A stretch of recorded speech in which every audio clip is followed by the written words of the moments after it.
What's up, my brothers and sisters? It's your boy Juice. Early in the morning. See all the eights? 8, 8, 8, 8, 8, 8. They look like eights now. The X. You know, the X in Christianity actually represents Christ. That's why it's Merry Xmas, right? If you tilt it a little sideways like this, kind of looks like a cross, huh? Does that make sense?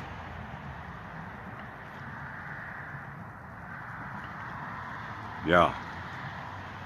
I should have gotten out here earlier because I wanted to see what the top was right there. I always can't see. It's like a circle. Then there's an X. Then there's something at the top, maybe like a crown or something. Right here, there's only 2 points. Then there's an X. So this one's a little bit different from this one. And you got to catch it right on time. It is 8:19 my time in Texas Central. Yeah, I'm gonna have to catch it another.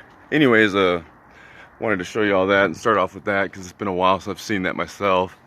Having a lot of vivid dreams. Wanted to document the one I just had last night before I forget it. And well, from what I can remember, it had to do with I was hanging out with it was almost like this I don't know, teenager. He was a boy from like India or something, and you know, he was kind of showing me around his house, and I don't know why, because they probably don't even do this, but he like, his bed was technically like on the floor and it was a rug. It's a preferable choice. It wasn't like they had to. Well, I guess they did. It was like, but I don't even know if that's like part of their culture. You know what I mean? So I mean, it might have represented something symbolically. But then I started to like leave his house, right? You know, I was just like, hey, thanks, you know. Oh, and then something about the carpet. It had a bunch of like thumbtacks. You can say thorns, but I was like, basically like, man, bro, like you got a bunch of like pokies on your bed, right? So I was like helping him get them out, right? And then I told him, I was like, why don't you like lay down another blanket? You know, it'd be like twice as comfortable. You know what I mean? So anyways, I started leaving, and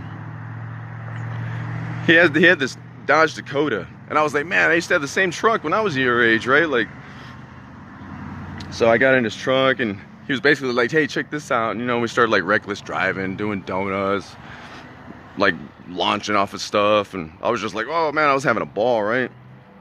And then we ran into like these two guys, and it had to do with Saturnalia, which is December 25th, the worship of Saturn. And they were wearing like togas, you know, like Plato or like Socrates. You know, they're pretty much like wearing a sheet, right? So this was symbolic, and I'm trying to remember exactly how it goes, but it like meant something. And what it was that when you wrapped the toga around you, it was left right at your hips, and then they threw it over their shoulder, and then they were like, oh, now you figured it out. And I was like, oh man. And they're like basically saying, hey, you're a little slow, it's all right. And I was just kind of like, you know, embarrassed, right? Because I'm like, man, I should have had that, but I still don't know what that even means. So, and then as I was leaving, I guess maybe somebody else saw what we were doing, you know, as far as the joyriding, and they decided to joyride, but they weren't exactly in a vehicle. They were like on this like cart, this motorized cart. Anyways, the dude ended up wiping out. And when he did, his leg got caught in the wheel, and it was like one of those horrific breaks. I mean, it literally like snapped his leg in half.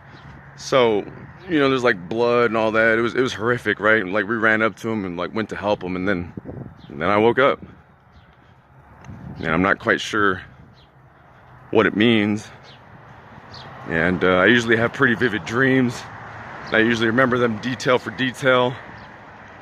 So much so that at times I'm convinced that I'm actually falling asleep here and waking up somewhere else, if that makes sense. And this has to do with alternate dimensions. And I don't know if y'all recall me telling you the story about when I had this out-of-body experience. I didn't exactly die. but it was like my soul came out of my body and there was like a mirror image of the world and reality that we have, and I'm looking at the alternate myself. And I could tell you this much: during that out-of-body experience, it was as real as you and me. It was as real as your awakening life. And the look on that dude's face, which would be me, would be the same look that I would give myself if that were to happen to me, of shock and disbelief, right? Ever since then, I've had like this connection with this alternate self. So I'm under the belief that reality is intermingling with another reality. Hence the purple lights, the Mandela effect, you know, all this other stuff, you know what I mean? It's very complex and it's hard to explain. And, you know, I've been meaning to get some videos together to better explain my hypothesis and theory, because it's just theory. This is my experience and what I've come to know or believe. I don't know if it's true. It's just an understanding of what I can gather, because there is no explaining it. You know what I mean? Unless you experience it yourself, which I'm sure some of us have. But once this happens to you, it's almost like the veil is lifted in a way. And like I said, I call them upgrades. You can say downloads, you can say gifts, whatever it is, right? Humans have gifts that we cannot comprehend or understand because we were not led to believe that. So for us to obtain these gifts is like an upgrade. Everyone has different gifts. They can all be learned, right? Whether it's the sight, the hearing, the prediction, the knowing, the consciousness. We are connected at a conscious level like the universe, okay? Through the heart.